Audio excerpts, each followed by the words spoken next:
guys, this is just a quick update just so you can see what's coming up next on the channel.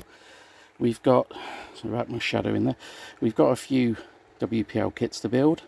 So as you can see here, we've got a C24K yellow, we have got the C44 in white, we have got a C24 in white, and then we have the B24 KM. This is the all metal version, and it's in the white and blue.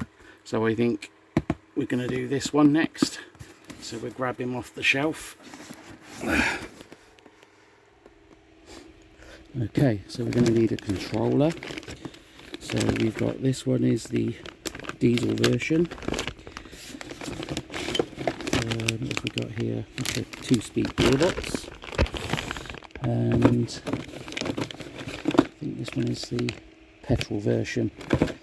It's the sound, one with the sound chip. So we're going to go for the diesel version. It's upside down, but that's what's coming in the next video, guys. So stay tuned, and this build will be coming very soon.